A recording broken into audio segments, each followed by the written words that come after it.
여기 서울의 한식집에서 한 외국인이 밥상을 보고 깜짝 놀라고 있는데요. 과연 그녀는 무엇을 보고 이렇게 황당해하는지 오늘의 사연 시작하겠습니다. 안녕하세요. 저는 미국 뉴욕타임스 소속 문화 전문 기자로 일하고 있는 소피아입니다. 사람들은 저를 명문 언론사의 기자라고 부르지만 이 자리에 오기까지 수많은 밤을 지새워야 했죠. 하지만 그 어려운 시간들이 오히려 제게는 더 큰 원동력이 되었답니다. 어머니 혼자 키워주신 덕분에 브롱스의 작은 아파트에서 자랐지만 부족함 없는 어린 시절을 보냈습니다. 그저 책 읽는 것을 좋아하는 평범한 소녀였죠. 하지만 고등학교 시절 한 권의 책이 제 인생을 바꿔놓았어요. 우연히 읽게 된 마사 게론의 전쟁 취재 기록들은 제게 큰 충격을 주었습니다. 진실을 전하는 기자의 사명감, 그것이 제가 이 길을 선택한 이유였죠.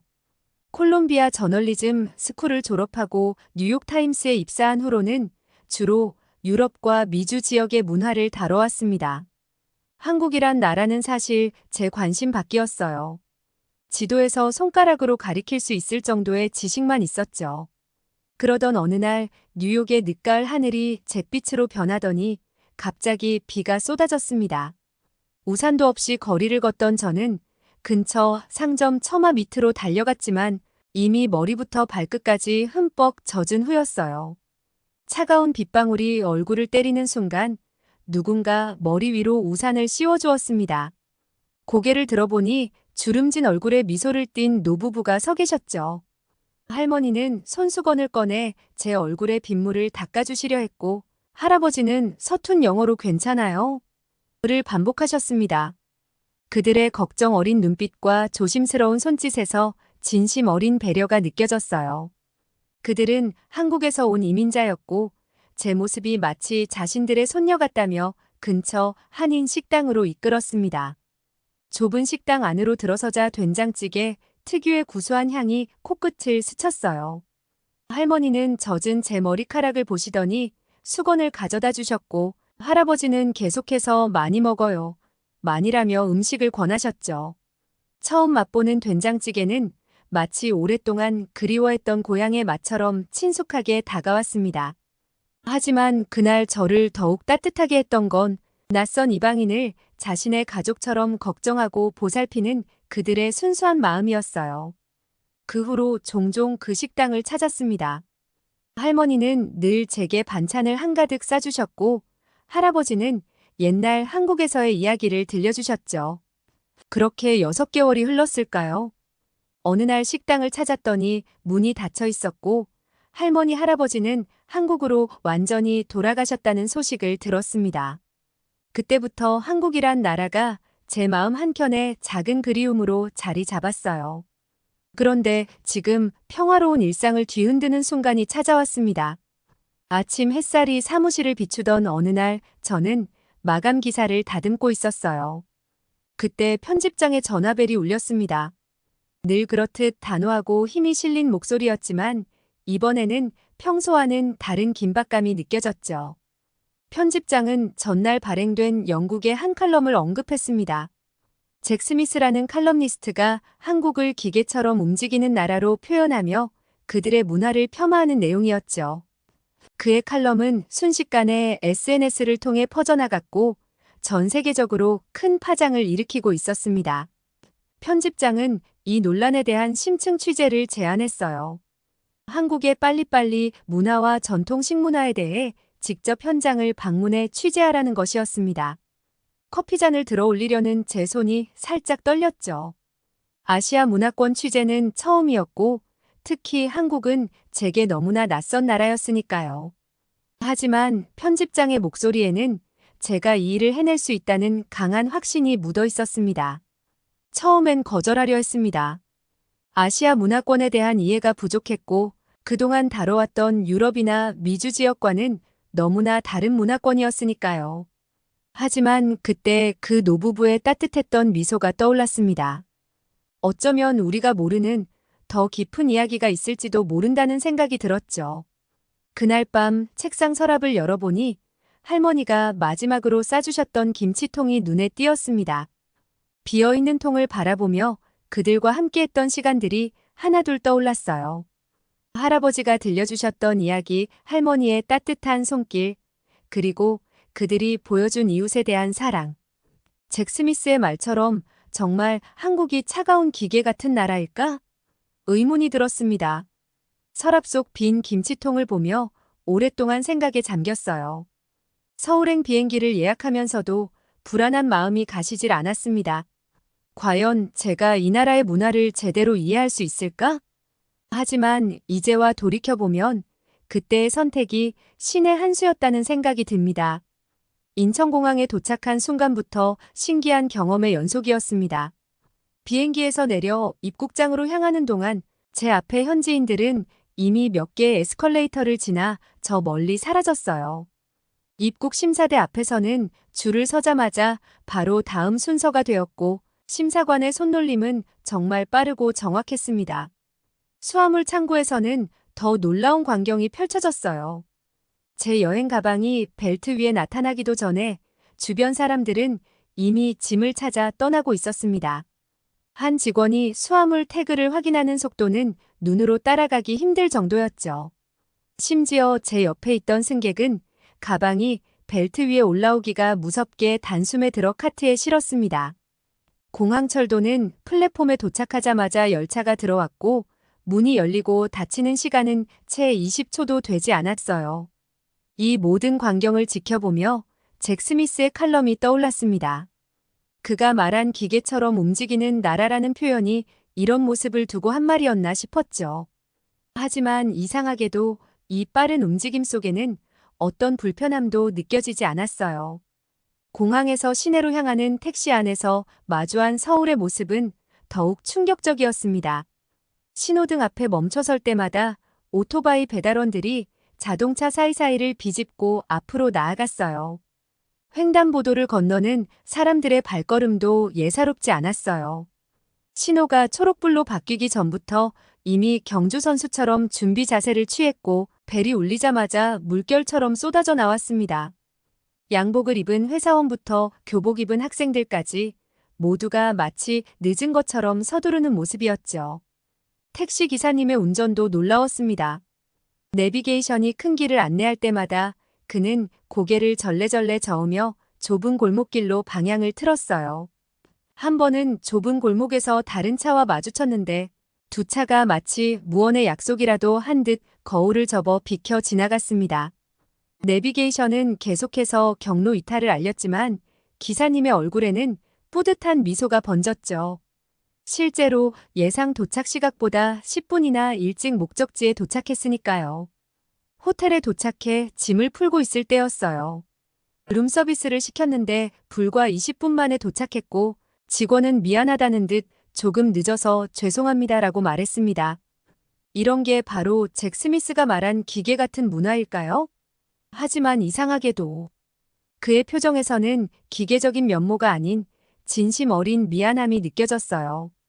저녁을 위해 찾은 시장의 골목은 인천공항이나 택시에서 본 것과는 또 다른 차원의 움직임이 있었습니다.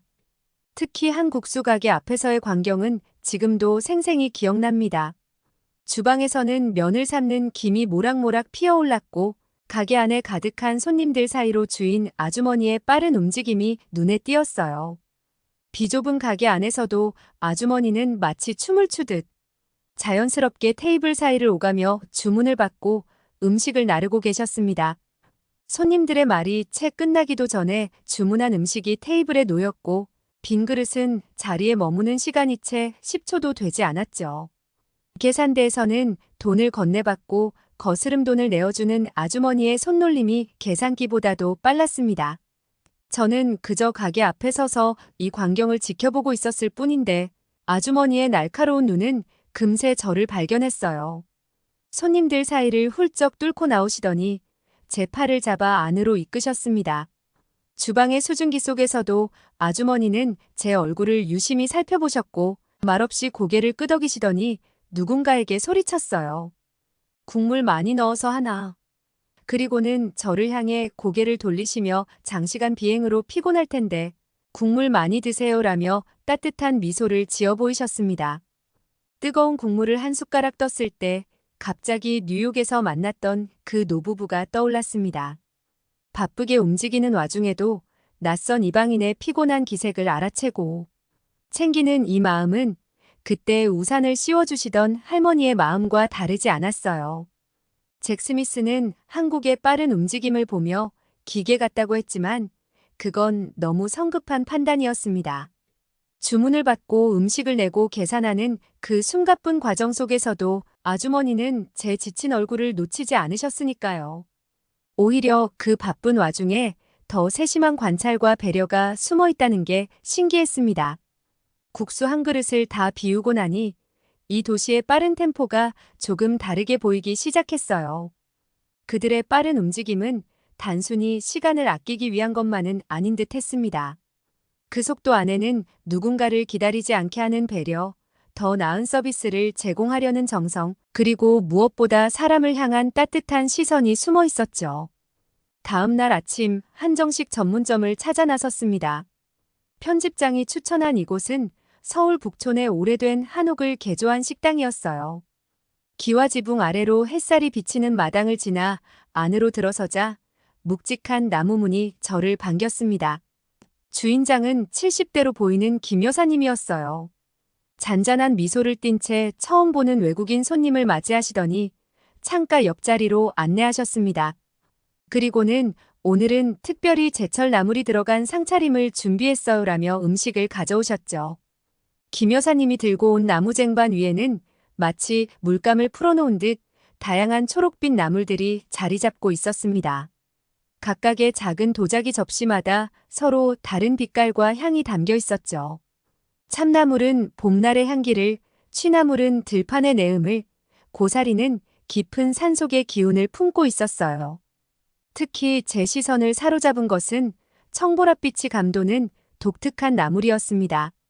호기심 어린 제 눈빛을 알아채신 김 여사님은 각각의 나물 앞에 멈춰 서서 그들의 이야기를 들려주셨어요. 그중 몇몇은 원래 독성이 있는 식물이라는 설명의 순간 젓가락을 멈출 수밖에 없었습니다. 제 표정이 굳어지는 것을 보신 김 여사님은 창 너머 정원의 화단을 바라보셨어요. 그곳에는 방금 전 설명하신 나물들이 자라고 있었고 봄바람에 한들한들 흔들리고 있었습니다. 김 여사님의 이야기는 마치 오래된 동화처럼 이어졌습니다. 먹을 것이 부족하던 시절 산과 들에서 자라는 모든 것들을 음식으로 만들어내야 했던 조상들의 지혜로운 발견들, 여러 번의 시행착오 끝에 완성된 조리법, 그리고 그것을 대대로 이어받은 이야기였죠. 그분의 눈빛에서는 이 지식을 물려받은 것에 대한 자부심이 묻어났습니다. 이 대화를 뒤로하고 찾아간 서울대 연구실에서는 또 다른 차원의 이야기가 펼쳐졌습니다. 교수님은 칠판 가득 화학식을 써가며 독성 물질이 분해되는 과정을 설명하셨어요. 단순해 보였던 삶아서 빼는 과정 속에는 온도와 시간의 정교한 계산이 숨어 있었고 수백 년을 걸쳐 완성된 선조들의 과학적 발견이 담겨 있었습니다. 그 순간 김 여사님의 말씀이 다른 의미로 다가왔습니다. 자연이 준 선물이란 단순히 식재료만이 아닌 그것을 가공하고 발전시켜온 지혜까지도 포함된 것이었죠. 노트 한 페이지를 가득 채운 화학식들은 마치 오래된 요리책의 한 구절처럼 느껴졌습니다. 하루 종일 취재했던 내용을 정리하며 걸음을 옮기는 순간 스마트폰의 알림음이 울렸어요. 편집장이 보낸 링크에는 잭 스미스의 새로운 칼럼이 실려 있었습니다.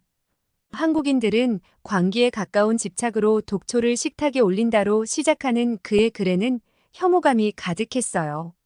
선정적인 제목과 과장된 표현들이 줄을 이었고 문장 하나하나에는 타문화를 이해하려는 노력은 찾아볼 수 없었죠. 그는 심지어 한국의 전통 식문화를 원시적이라고 표현하며 현대 식품위생의 관점에서 매우 위험한 행위라고 단정 지었습니다. 스크롤을 내리며 읽던 제 손이 떨렸습니다. 오늘 하루 제가 본 것은 전혀 달랐으니까요. 김 여사님의 정성스러운 손길, 교수님의 과학적 설명, 수백 년을 이어온 조리법의 정교함. 제게 칼럼에는 이런 내용은 단 한 줄도 없었습니다. 그저 자신의 편견을 확인받고 싶어하는 듯한 일방적인 비난뿐이었어요. 더구나 그는 취재도 하지 않은 채 책상 앞에 앉아 이런 글을 썼다는 사실이 분명했습니다. 직접 경험해보지도 않고 역사적 배경도 이해하지 못한 채 단순히 독초라는 단어에만 집착해 글을 써내려간 것이었죠. 손바닥으로 화면을 가린 채 잠시 서 있었습니다. 분노보다는 안타까움이 더 컸어요. 타인의 문화를 이해하려는 노력조차 하지 않은 그의 오만함이 깊은 한숨을 자아냈습니다. 나흘째 되는 아침, 저는 일찍부터 광장시장을 찾았습니다. 잭 스미스의 칼럼이 세계적으로 논란이 되는 가운데 실제 한국인들의 일상을 더 깊이 들여다보고 싶었어요. 시장 안으로 들어서자 이미 활기찬 움직임이 시작되고 있었습니다. 새벽 4시, 아직 달빛이 남아있는 시간부터 상인들은 자리를 잡고 있었어요. 채소를 다듬는 아주머니의 손놀림은 예술가의 붓질처럼 섬세했고 생선을 손질하는 아저씨의 칼질은 마치 무용수의 몸짓처럼 리드미컬했습니다. 그들의 움직임은 분명 빨랐지만 그 안에는 숙련된 장인의 정확성이 깃들어 있었죠. 특히 눈길을 끈 것은 나무를 손질하는 한 할머니였습니다. 까만 고무 장갑을 낀 손으로 나무를 다듬으며 잔뿌리 하나하나를 놓치지 않고 살펴보고 계셨어요. 이거 잘못 다듬으면 손님들 탈날 수 있어. 내 자식 먹인다는 생각으로 해야 해. 옆자리 상인과 나누시는 대화가 귓가에 들렸습니다. 그때였어요. 외국 관광객들이 시장을 찾아왔고 그들 중 한 명이 할머니의 나무를 가리키며 이게 그 유명한 독초 요리인가요? 라고 물었습니다.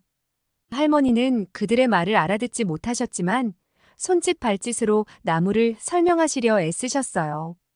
결국 관광객들은 웃으며 나무를 사갔고 할머니는 더 좋은 것으로 골라 덤까지 얹어주셨습니다. 이 광경을 지켜보며 제게 칼럼이 떠올랐습니다. 그가 위험하고 비위생적이라고 비난한 이 문화는 실제로는 정성과 책임감으로 가득한 것이었어요.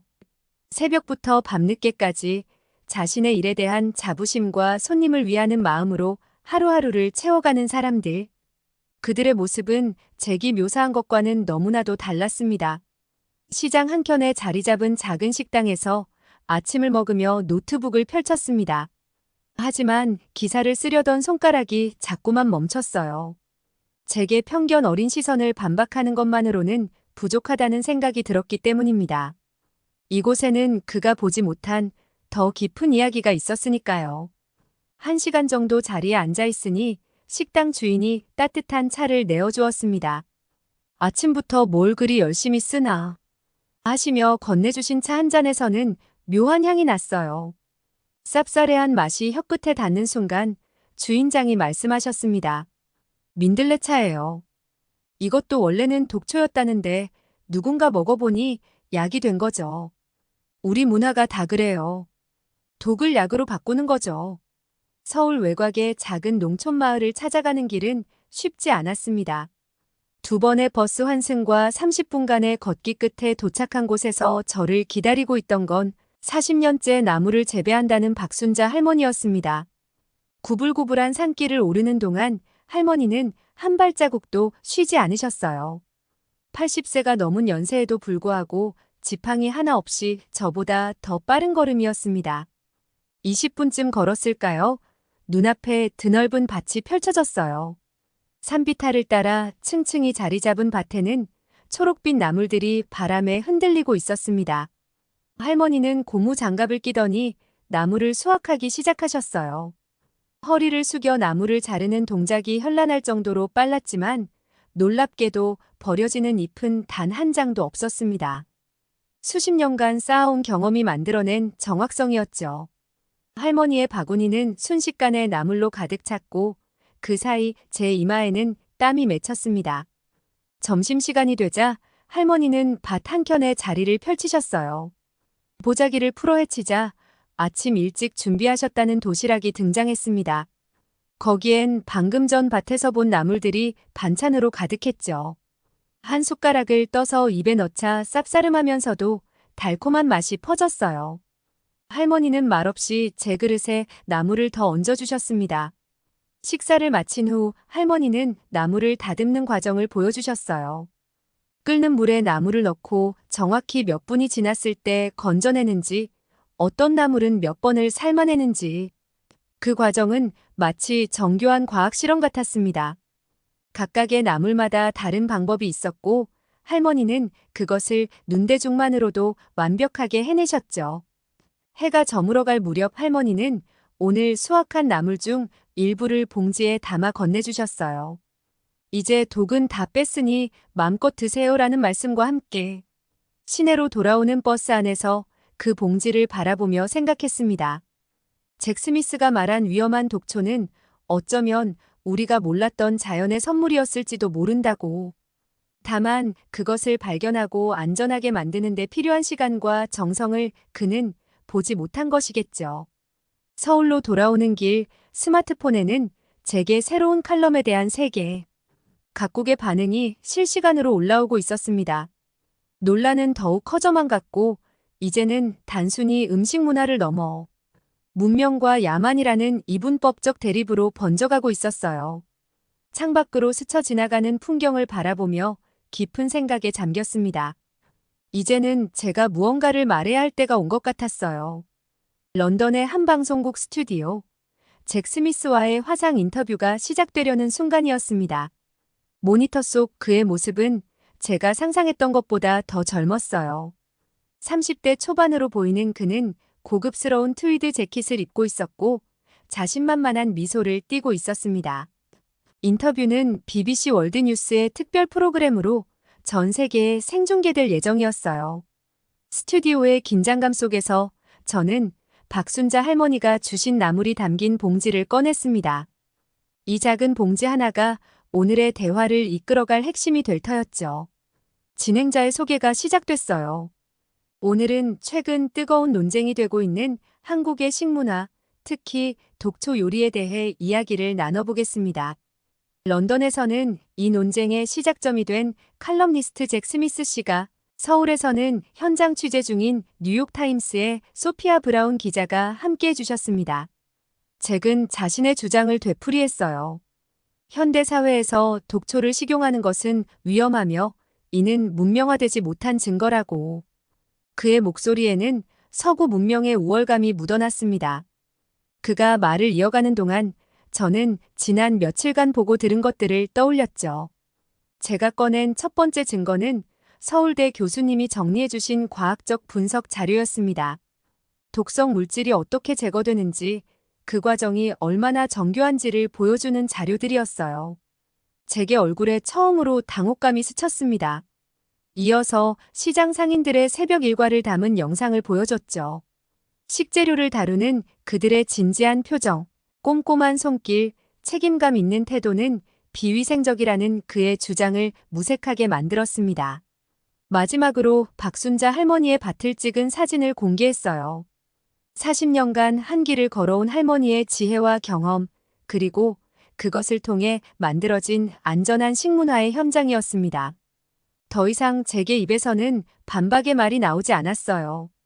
당신이 말씀하신 문명화라는 것이 무엇인가요, 스미스 씨? 제 질문에 스튜디오가 잠시 조용해졌습니다. 자연과 싸우는 것이 문명일까요? 아니면 자연을 이해하고 그것을 지혜롭게 활용하는 것이 문명일까요? 한국인들은 독초라 불리는 식물들과 수백 년간 대화해왔습니다. 그들은 자연을 정복하는 대신 이해하는 길을 선택했고 그 결과로 더욱 풍성한 식문화를 만들어냈죠. 방송은 끝이 났지만 이것은 시작에 불과했습니다. 인터뷰 직후부터 세계 각국의 언론에서 연락이 왔어요. 그들은 더 자세한 이야기를 듣고 싶어 했고 한국의 식문화를 새로운 시각으로 바라보고 싶어 했습니다. 창밖으로 보이는 서울의 밤거리를 바라보며 생각했어요. 진정한 문화교류는 이제부터 시작인 것 같았습니다. 방송 이후 뜻밖의 이메일이 도착했습니다. 발신인은 다름 아닌 잭 스미스였어요. 그는 방송 이후 깊은 생각에 잠겼다며 직접 한국을 방문하고 싶다는 의사를 전해왔습니다. 이메일에는 그동안의 자신의 태도를 반성하는 내용도 담겨 있었죠. 며칠 후 인천공항에서 잭을 맞이했습니다. 텔레비전에서 보았던 자신만만한 표정은 온데간데 없고 약간은 긴장된 모습이었어요. 저는 그를 데리고 제가 걸어왔던 길을 하나씩 되짚어가기 시작했습니다. 첫 번째로 찾은 곳은 광장시장이었어요. 새벽부터 분주한 시장의 모습에 잭은 말을 잃었습니다. 특히 나무를 다듬는 할머니들의 정성스러운 손길을 보며 그의 눈빛이 조금씩 변화하기 시작했죠. 할머니들은 영어를 모르셨지만 잭에게 이것저것 맛보라며 건네주시는 모습이 마치 오래 기다렸던 손자를 대하듯 자연스러웠습니다. 이어서 찾은 한정식 집에서 잭은 처음으로 제대로 된 한국의 나물 요리를 경험했습니다. 김 여사님은 여전히 그날처럼 정성스레 각각의 나물을 설명해 주셨고, 잭은 처음에는 조심스럽게, 나중에는 적극적으로 음식을 음미했어요. 마지막으로 박순자 할머니의 밭을 찾았습니다. 밭에서 직접 나무를 캐보고 할머니께 조리법을 배우는 동안 잭의 표정은 완전히 달라져 있었어요. 할머니가 건네주신 따뜻한 민들레차를 마시며 그는 조용히 중얼거렸습니다. 내가 얼마나 좁은 시각으로 세상을 바라보고 있었는지 이제 알겠어요. 해가 저물어갈 무렵 잭은 노트북을 펼쳤습니다. 새로운 칼럼을 쓰기 시작한 거죠. 이번에는 한국의 지혜 자연과 인간의 공존이라는 제목이었습니다. 그의 손가락이 키보드를 두드리는 동안 저는 옆에서 박순자 할머니가 싸주신 나무를 다듬고 있었어요. 차가운 영국 신사였던 그의 얼굴에 어느새 따뜻한 미소가 깃들어 있었습니다. 문화는 이렇게 서로를 이해하고 받아들이는 것에서 시작되는 것일까요? 창밖으로 보이는 서울의 야경을 바라보며 우리는 각자의 생각에 잠겼습니다. 잭의 새로운 칼럼이 공개되자마자 사람들은 또 한 번 술렁였습니다. 이번에는 전혀 다른 이유에서였죠. 독초라 불리던 나물들은 이제 자연의 선물로 새롭게 조명받기 시작했고, 한국의 전통 식문화는 세계적 관심사로 떠올랐어요. 특히 인상적이었던 건 잭이 자신의 편견을 솔직하게 인정한 부분이었습니다. 그는 자신이 겪은 시장의 풍경, 할머니들의 손맛, 그리고 오랜 세월 전수되어 온 지혜를 상세하게 묘사했어요. 더 이상 비난이나 조롱이 아닌 깊은 존중과 경외로 가득한 글이었습니다. 이제 저는 새로운 기사를 준비하고 있습니다. 단순히 잭의 변화나 세계적 관심을 다루는 것이 아닌 문화의 진정한 가치가 무엇인지를 이야기하는 글이요. 때로는 오해와 편견이 새로운 이해와 존중의 시작이 될 수 있다는 것을 제가 겪은 이 특별한 경험을 통해 전하고 싶어졌습니다. 뉴욕으로 돌아온 지 한 달째 제자리에서 마지막 칼럼을 다듬고 있습니다. 한국인의 빠른 발걸음 속에는 느린 지혜가 있다는 제목의 기사는 단순한 문화 소개를 넘어 우리가 미처 보지 못했던 깊이 있는 이야기를 담고 있습니다. 오늘 아침 도착한 소포를 보며 미소 짓게 되었어요. 박순자 할머니께서 보내주신 말린 나물과 김 여사님의 손글씨로 적힌 조리법, 그리고 시장 상인들이 담아준 절임 반찬들이었습니다. 특히 할머니의 편지 한 구절이 마음에 와닿았어요. 사람은 마음으로 먼저 맛을 본다는 문장이었죠. 뉴욕에 비 오는 날 우산을 씌워주시던 노부부의 모습을 떠올리게 하는 소중한 물건이 되었죠. 이제는 그 통에 박순자 할머니가 보내주신 나무를 담아두었습니다. 오늘도 전 세계 곳곳에서 한국의 식문화를 배우려는 사람들의 발걸음이 이어지고 있다고 해요. 이제 저는 새로운 취재를 준비하고 있어요. 이번에는 한국의 발효 문화에 대해 쓰려고 합니다. 아마도 그 안에서도 우리가 미처 보지 못했던 지혜를 발견하게 되겠죠. 창밖으로 보이는 뉴욕의 빌딩 숲을 바라보며 생각합니다. 진정한 문화 교류는 서로의 다름을 인정하고 그 안에서 새로운 가치를 발견하는 것에서 시작되는 것이 아닐까요? 책상 위 모니터에는 저의 마지막 원고가 반짝이고 있습니다. 뉴욕의 차가운 비 속에서 따뜻한 우산을 씌워주시던 그 노부부와의 만남이 제 인생의 큰 전환점이 될 줄은 몰랐습니다. 단순히 이방인을 돕는 친절을 넘어 그들이 보여준 인간에 대한 따뜻한 배려가 지금의 저를 있게 했죠. 처음엔 지도에서 손가락으로 가리킬 수 있을 정도의 작은 나라였던 한국이 이제는 제게 깊은 울림을 주는 곳이 되었습니다.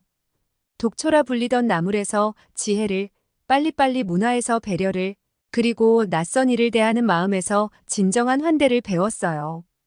다음 달 저는 다시 한국을 찾아 하류 음식을 취재할 예정입니다.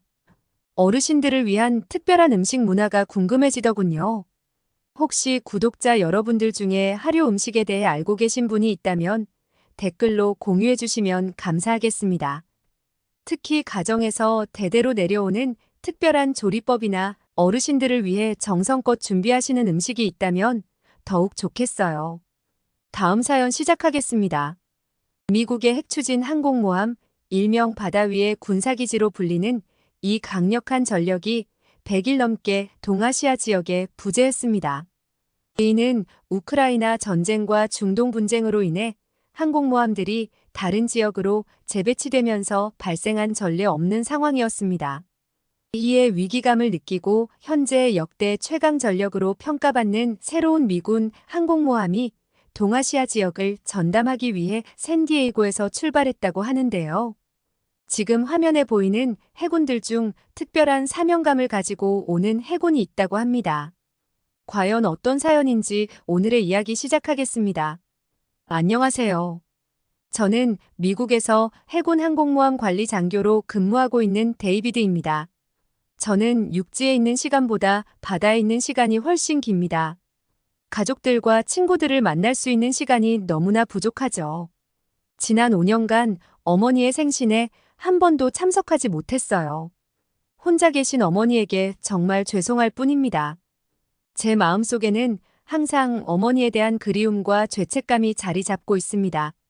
특히 어느 날 밤 항해 중 갑자기 어머니 생각이 나서 잠을 이루지 못했던 일이 기억납니다. 그날은 어머니의 생신이었죠. 통신이 제한된 상황이라 연락조차 할 수 없었습니다. 그저 갑판에 나가 별을 보며 어머니를 생각했어요. 그때 동료 중 하나인 마이크가 다가와 제 어깨를 토닥여 주었습니다. 그는 아무 말 없이 제 옆에 서서 함께 밤하늘을 바라보았죠. 그 순간 비록 가족과 떨어져 있지만 여기에도 제 곁을 지켜주는 동료들이 있다는 것을 느꼈습니다. 저희 어머니는 한국 분이세요. 젊은 시절 미국으로 유학 오셔서 아버지를 만나 결혼하셨죠. 저를 낳고 키우시면서 한국의 문화와 언어를 잊지 않도록 항상 노력하셨어요. 어머니의 김치찌개 맛은 지금도 잊을 수 없습니다. 어느 날 함선에서 한국 음식이 그리워 주방장에게 부탁해 김치찌개와 비슷한 요리를 만들어 달라고 했던 적이 있어요. 주방장은 처음에는 난색을 표했지만 제가 어머니로부터 배운 레시피를 알려드리자 흥미를 보였죠. 결국 그날 저녁 온 함선에 김치찌개 비슷한 향이 퍼졌습니다. 비록 어머니의 맛과는 달랐지만 그 향만으로도 고향에 온 것 같은 느낌이 들었어요. 그 후로 주방장은 가끔 저에게 한국 요리에 대해 물어보곤 했습니다. 제가 해군이 되겠다고 했을 때 어머니는 처음에는 걱정하셨어요.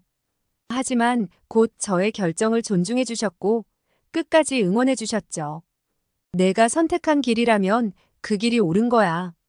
엄마는 내가 자랑스러워라고 말씀하시던 어머니의 눈빛을 아직도 기억합니다. 그러나 제가 해군이 된 후 얼마 지나지 않아 아버지가 갑자기 돌아가셨어요. 그때부터 어머니는 정말 혼자가 되셨죠. 저는 훈련 중이라 장례식에도 제대로 참석하지 못했습니다. 어머니의 슬픔을 함께 나누지 못했다는 죄책감은 지금도 저를 괴롭힙니다. 아버지의 장례식 날 저는 훈련 중이었지만 상관에게 특별 휴가를 요청했습니다. 하지만 중요한 훈련 기간이라 허락을 받지 못했죠. 그날 밤 저는 함선의 한 구석에서 홀로 아버지를 추모했습니다. 동료들은 제 상황을 알고 조용히 저를 배려해 주었어요.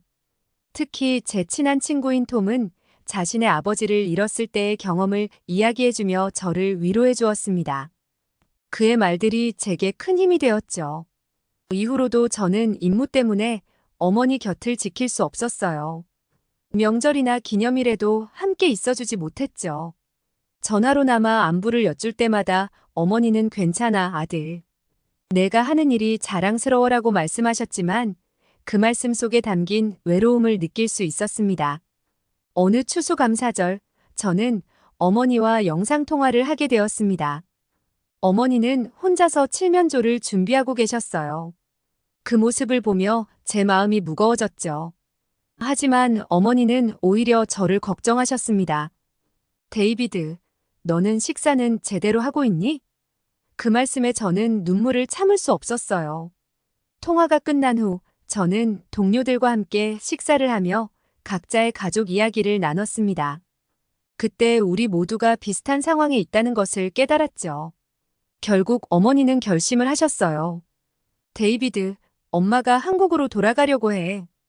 너도 자주 볼 수 없는 상황이고 외할머니도 연세가 많으셔서 함께 지내고 싶어. 그 말씀을 들었을 때 제 마음이 어떠했는지 모릅니다.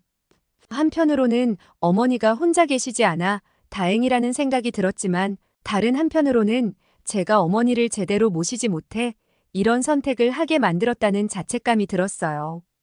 어머니가 한국으로 떠나시는 날 저는 또다시 임무 때문에 공항에 함께 가지 못했습니다. 대신 제 동료가 어머니를 배웅했죠. 그날 밤 동료에게서 전화가 왔어요. 데이비드 어머님이 비행기 타기 전까지 내 얘기만 하셨어. 꼭 전해달래. 데이비드, 넌 훌륭한 아들이야. 엄마는 내가 자랑스러워. 그 말을 들으며 저는 눈물을 참을 수 없었습니다.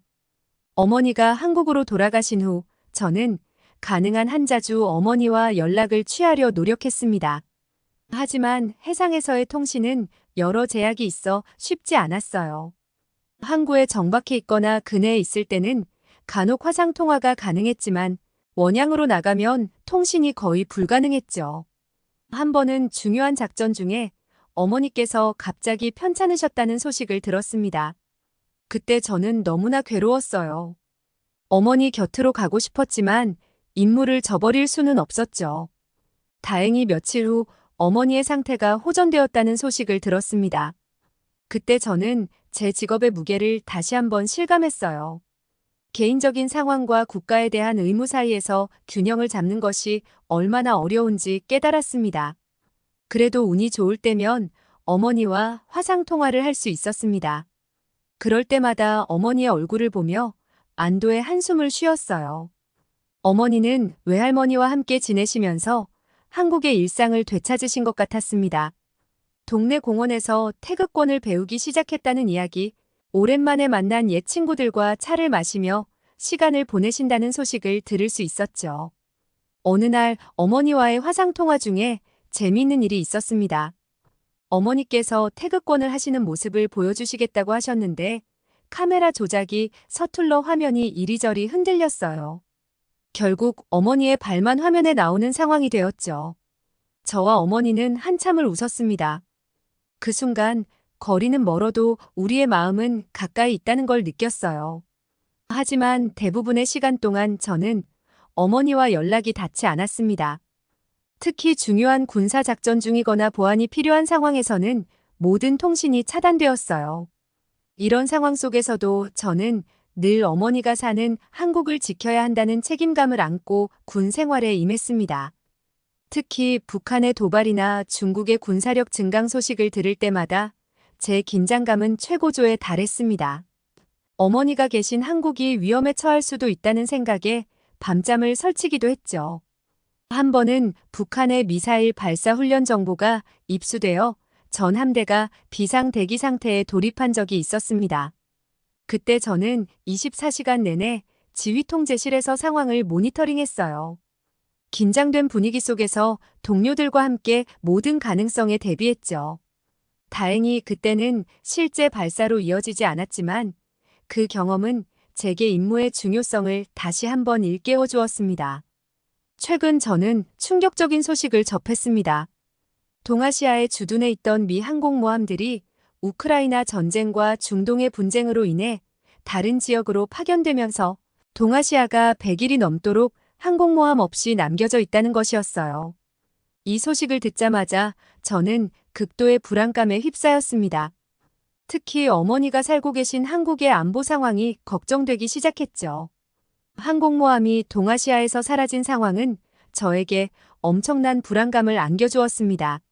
항공모함의 존재 자체가 얼마나 중요한지, 그리고 그것이 없어졌을 때 어떤 결과를 초래할 수 있는지 잘 알고 있었기 때문이죠. 먼저 전력 투사 능력의 상실이 가장 큰 우려사항이었습니다. 항공모함은 움직이는 군사기지와 다름없어요. 언제 어디서든 신속하게 공중 우위를 확보하고 전투력을 투사할 수 있는 능력을 제공합니다. 이 능력이 사라진다는 것은 동아시아 지역에서 우리의 군사적 영향력이 크게 약화될 수 있다는 의미였죠. 제 동료 중 한 명인 제임스는 항공모함에서 전투기 조종사로 근무했습니다. 그는 항상 우리가 하늘을 지배하면 적들은 감히 도발하지 못해라고 말하곤 했어요. 항공모함이 없어진 지금 제임스의 말이 더욱 와닿았습니다. 우리의 눈과 귀가 사라진 것 같은 불안감이 들었죠. 또한 항공모함의 부재는 우리의 해상 기동성을 크게 제한합니다. 항공모함은 어떤 국가의 허가도 없이 전 세계 대부분의 바다에서 자유롭게 작전을 펼칠 수 있는 능력을 제공합니다. 이 기동성의 상실은 동맹국 방어나 적국의 군사활동 감시 능력을 크게 약화시킬 수 있었어요. 한 번은 중국의 해군 활동이 수상하다는 정보를 입수했을 때 우리 항공모함이 신속하게 이동하여 상황을 감시했던 적이 있습니다. 그때의 경험을 떠올리며 지금 같은 상황이 발생한다면 우리가 어떻게 대응할 수 있을지 걱정이 되었습니다. 외교적 압력과 억지력 측면에서도 항공모함의 부재는 큰 문제였습니다. 항공모함의 존재 자체가 강력한 외교적 메시지를 전달하고 군사적 억지력을 행사하는 수단인데 이것이 사라진다는 것은 우리의 외교적 입지가 약화될 수 있다는 의미였어요. 이 모든 요소들을 고려할 때 항공모함의 부재는 단순히 하나의 군사 장비가 없어지는 것 이상의 의미를 가집니다. 그것은 미국의 군사력, 외교력, 그리고 국제적 영향력의 상징이 사라지는 것과 같았어요. 특히 북한과 중국이라는 강력한 위협에 둘러싸인 동아시아에서 이러한 상황이 100일 이상 지속된다는 것은 저에게 큰 불안감을 안겨주었습니다. 이런 상황을 좌시할 수 없었습니다. 저는 즉시 동료들과 상부에 연락을 취해 항공모함이 빨리 동아시아로 돌아가야 한다고 강력히 주장했어요. 물론 제 주장에는 어머니가 한국에 계시다는 개인적인 이유도 있었지만 그것보다 더 중요한 이유가 있었습니다. 그러나 이 시점에서 해군 전략 분석관인 마이클 브래드쇼가 강력한 반대 의견을 제시했습니다. 브래드쇼는 동아시아 재배치가 불필요하고 비효율적이라고 주장했죠. 그의 분석에 따르면 현재 동아시아 정세는 안정적이며 중국과 북한의 위협은 과대평가되었다는 것이었습니다. 또한 그는 우크라이나 전쟁과 중동 사태에 더 많은 자원을 집중해야 한다고 역설했습니다. 브래드쇼의 주장은 상부의 일부 인사들 사이에서 설득력을 얻기 시작했습니다. 그는 통계 자료와 위성 사진들을 제시하며 동아시아의 군사적 긴장이 실제로는 완화되고 있다고 주장했죠. 심지어 항공모함 재배치가 오히려 이 지역의 긴장을 고조시킬 수 있다는 우려도 제기했습니다. 저는 브래드쇼의 주장에 강한 의문을 제기했습니다. 과거의 데이터만으로는 현재와 미래의 위협을 정확히 예측할 수 없습니다. 우리는 항상 최악의 상황에 대비해야 합니다. 이 말을 하면서 저는 북한의 예측 불가능한 행동들과 중국의 지속적인 군비 확장에 대한 최신 정보들을 제시했습니다. 동아시아는 북한과 중국이라는 강력한 위협에 둘러싸인 중요한 지역입니다. 이 지역의 안정은 세계 평화와 직결되어 있죠. 저는 이 점을 강조하며 항공모함 재배치의 필요성을 역설했습니다. 회의에서 저는 열정적으로 발언했어요. 우리가 이 지역을 비워둔다면 그 공백을 적대 세력이 노릴 것입니다. 우리의 부재는 동맹국들에게 불안감을 줄 뿐만 아니라 적에게 잘못된 신호를 보낼 수 있습니다. 제 주장은 일부 동료들의 지지를 받았지만 반대 의견도 만만치 않았습니다. 일부는 우크라이나와 중동의 상황이 더 시급하다고 주장했고 또 다른 이들은 예산 문제를 들며 항공모함 재배치에 난색을 표했죠. 브래드쇼의 의견은 이러한 반대 주장들에 더욱 힘을 실어주는 듯 했습니다. 하지만 저는 포기하지 않았습니다. 매일 밤 늦게까지 자료를 분석하고 보고서를 작성했어요. 동아시아 정세의 불안정성, 북한의 도발 가능성, 중국의 군사력 증강 등 모든 가능한 시나리오를 검토했습니다. 이 모든 노력은 단 하나의 목표를 향한 것이었죠. 항공모함을 다시 동아시아로 보내는 것. 어느 날 밤 저는 작전실에서 혼자 남아 자료를 검토하고 있었습니다. 그때 우연히 브래드쇼가 들어왔어요. 그는 제가 열심히 일하는 모습을 보고 잠시 망설이더니 다가왔습니다. 김소령, 당신의 열정은 인정합니다. 하지만 왜 그렇게 이 문제에 집착하는 겁니까? 저는 잠시 침묵했다가 솔직히 대답했습니다. 제 어머니가 한국에 계십니다. 하지만 그것보다 더 중요한 건 이 지역의 평화가 세계 평화와 직결되어 있다는 점입니다. 브래드쇼는 잠시 생각에 잠기더니 고개를 끄덕였습니다. 그날 이후 그의 태도가 조금씩 바뀌기 시작했습니다. 이 긴박한 상황 속에서 해군작전 참모부의 로버트 앤더슨 대령이 갑자기 주목을 받기 시작했어요. 앤더슨 대령은 평소 냉철한 전략가로 알려져 있었지만 최근 그의 주장이 많은 이들의 우려를 낳고 있었습니다. 앤더슨 대령은 동아시아 항공모함 재배치에 강하게 반대하는 입장을 취했죠. 그의 주장은 우크라이나 전쟁과 중동의 불안정한 정세를 고려할 때 미국의 군사력을 그 지역에 집중해야 한다는 것이었습니다. 그는 동아시아의 상황이 과대평가되었다고 주장하며 현재의 배치 상태를 유지해야 한다고 강력히 주장했어요. 앤더슨 대령의 의견은 일부 고위 관계자들 사이에서 지지를 받기 시작했습니다. 그의 논리적인 분석과 설득력 있는 발언은 많은 이들의 마음을 흔들어 놓았죠. 특히 예산 문제를 우려하는 이들에게 그의 주장은 매력적으로 들렸어요. 이러한 상황은 저에게 큰 위기감을 안겨주었습니다. 앤더슨 대령의 주장이 받아들여진다면 동아시아는 장기간 항공모함 없이 남겨질 것이고 이는 지역 안보에 심각한 위협이 될 수 있었죠. 저는 즉시 앤더슨 대령의 주장에 대한 반박 논리를 준비하기 시작했어요.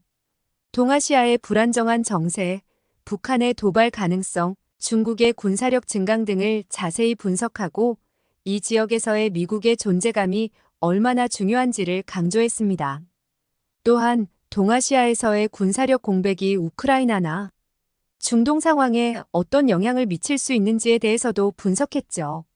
지역 간의 안보 상황이 서로 연결되어 있음을 지적하며 한 지역의 불안정이 다른 지역에도 영향을 미칠 수 있다는 점을 강조했습니다. 앤더슨 대령의 등장으로 인해 항공모함 재배치 논의는 더욱 치열해졌어요. 이는 단순한 전략적 결정을 넘어서 미국의 글로벌 안보 정책의 방향을 결정짓는 중요한 논쟁이 되었습니다. 저는 이 논쟁에서 동아시아의 중요성을 끊임없이 강조하며 항공모함 재배치의 필요성을 주장했죠. 그런데 뉴스에서 충격적인 소식이 들려왔어요. 바로 북한과 러시아의 행보였죠. 요즘 북한이 중국의 등을 돌리더니 러시아와 긴밀하게 무언가를 하는 것 같아 보였습니다. 처음에는 단순한 외교적 제스처로 여겨졌던 북한과 러시아의 접근이 점점 더 심상치 않은 양상을 띠기 시작했어요. 북한의 고위 관리들이 빈번하게 러시아를 방문하는 모습이 포착되었고 러시아 역시 평양에 특사를 보내는 일이 잦아졌습니다. 이러한 움직임은 국제사회의 이목을 집중시켰죠. 특히 중국과의 관계가 소원해지는 듯한 북한의 모습은 많은 전문가들의 관심을 끌었습니다. 북한이 오랜 동맹인 중국에서 러시아로 축을 옮기는 듯한 이 상황은 동아시아 정세에 새로운 변수로 작용할 것 같았어요. 그리고 드디어 이상한 낌새가 포착되었습니다. 바로 러시아 우크라이나 전쟁에 북한이 지원을 할 것 같은 움직임이었어요. 이는 단순한 추측이 아닌 여러 정보기관의 분석과 위성사진 등의 증거를 통해 뒷받침되고 있었죠. 북한의 군수 공장들이 갑자기 활발하게 가동되기 시작했고 러시아와 북한 사이의 물자 이동이 증가했다는 보고가 잇따랐습니다. 특히 북한의 재래식 무기와 탄약이 러시아로 은밀히 운송되고 있다는 정보가 입수되었어요. 이러한 상황은 국제사회에 큰 파장을 일으켰습니다. 북한의 러시아 지원은 단순히 우크라이나 전쟁의 판도를 바꾸는 것을 넘어 전 세계적인 군사 균형에 영향을 미칠 수 있는 중대한 사안이었죠. 더욱이 이는 북한에 대한 국제 제재를 무력화시키는 결과를 초래할 수 있었습니다. 러시아와의 군사 협력을 통해 북한이 경제적, 기술적 지원을 받게 된다면 그동안의 제재 효과가 크게 감소할 수 있었어요. 이제 항공모함의 동아시아 재배치는 선택이 아닌 필수가 되었다고 확신했습니다. 북한과 러시아의 이러한 움직임은 지역 안보에 직접적인 위협이 될 뿐만 아니라 글로벌 안보 구도에도 심각한 영향을 미칠 수 있었기 때문이에요. 이 사태의 심각성을 알리고 대책을 마련하기 위해 저는 더욱 열심히 일했습니다. 상부에 보고서를 올리고 동료들과 끊임없이 토론하며 최선의 대응 방안을 모색했어요. 이제 우리의 결정이 단순히 한 지역의 문제가 아닌 전 세계 평화와 안정에 직결된다는 사실을 절감했습니다. 상부에서도 이 심각성을 인지하고 최근에 항공모함 재배치를 위해 박차를 기하고 있어요. 그리고 마침내 기다리던 소식이 들려왔습니다. USS 조지 워싱턴 항공모함이 며칠 전 샌디에이고를 출발해 현재 동아시아로 향하고 있다는 거였죠. 이 소식을 듣자마자 저는 안도의 한숨을 내쉬었어요. 조지 워싱턴은 USS 로널드 레이건을 대체하여 미국 7함대의 핵심 전력으로 역할을 수행하게 될 예정이었습니다. 앞으로 5년간 동아시아 지역에서 임무를 수행한다고 하니 장기적인 안보 강화를 위한 중요한 조치라고 생각했죠. 특히 이 항공모함에는 최신 스텔스, 전투기 F-35C와 무인 공중 급유 시스템 등 첨단 장비가 탑재되어 있다고 합니다. 이는 동아시아 지역의 안보와 미국의 군사력을 크게 강화할 것으로 기대되었어요. 이번 재배치로 약 100일간 이어진 동아시아 지역의 항모 공백이 마무리될 예정이라는 점도 매우 다행스러웠습니다.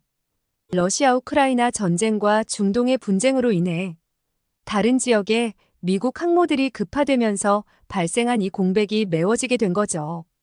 USS 조지 워싱턴의 역할은 단순히 군사적 방어에 그치지 않을 것 같았어요.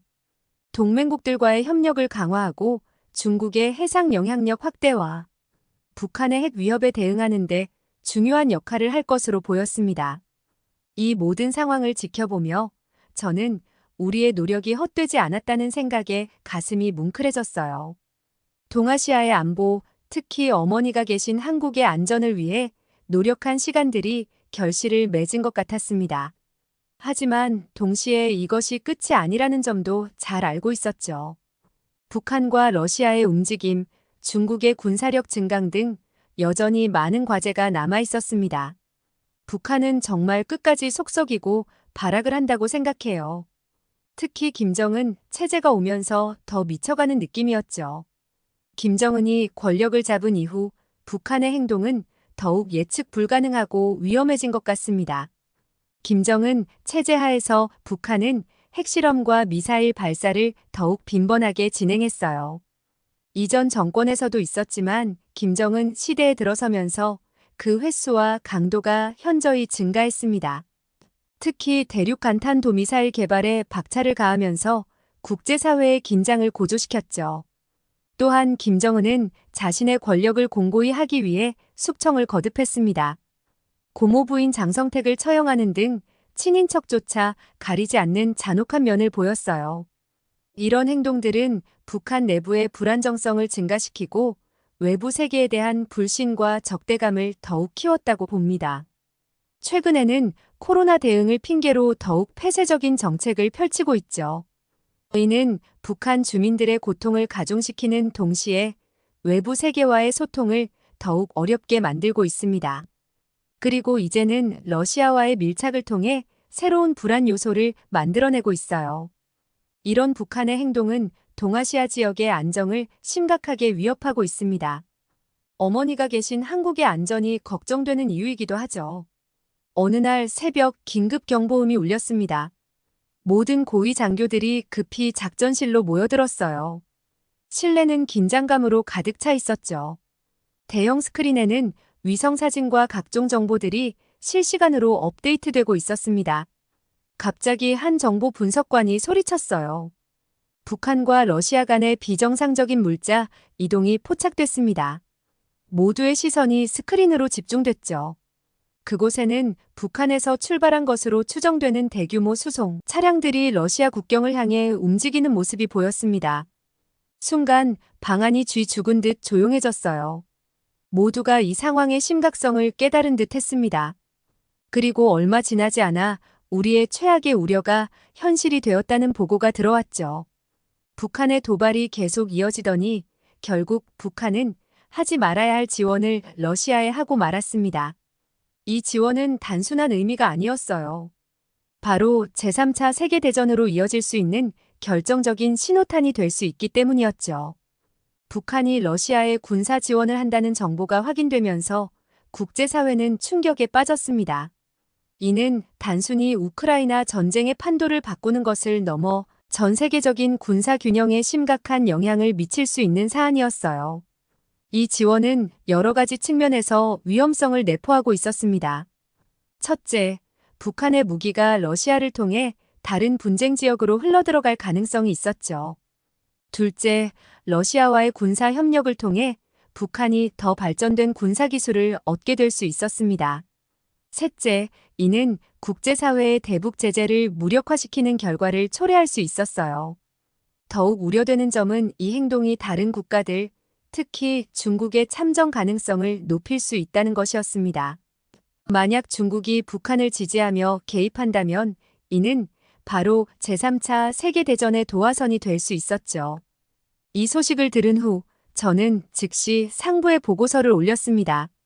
북한의 이런 행동이 가져올 수 있는 위험성과 그에 대한 우리의 대응 방안을 상세히 기술했어요. 특히 동아시아에서의 미군 존재감 강화의 필요성을 다시 한번 강조했습니다. 이제 상황은 더욱 복잡해졌습니다. 우리는 단순히 북한과 중국만을 견제하는 것이 아니라 러시아까지 포함한 새로운 군사동맹의 가능성에 대비해야 했어요. 이는 우리의 전략을 전면적으로 재검토해야 함을 의미했죠. 어머니가 계신 한국의 안전이 더욱 위협받을 수 있다는 생각에 가슴이 무거워졌습니다. 하지만 동시에 이것이 개인적인 문제를 넘어 전 세계의 평화와 안정에 관한 문제라는 점을 다시 한번 상기했어요. 우리의 대응이 그 어느 때보다 중요해진 시점이었습니다. 우리 모두가 안전하고 평화로운 세상에서 살 수 있기를 바랍니다. 비록 앞으로도 여러 도전과 위기가 있겠지만 우리가 함께 노력한다면 반드시 이겨낼 수 있을 거라고 믿어요. 한국에 계신 모든 분들이 안전하길 희망합니다. 다음 사연 시작합니다.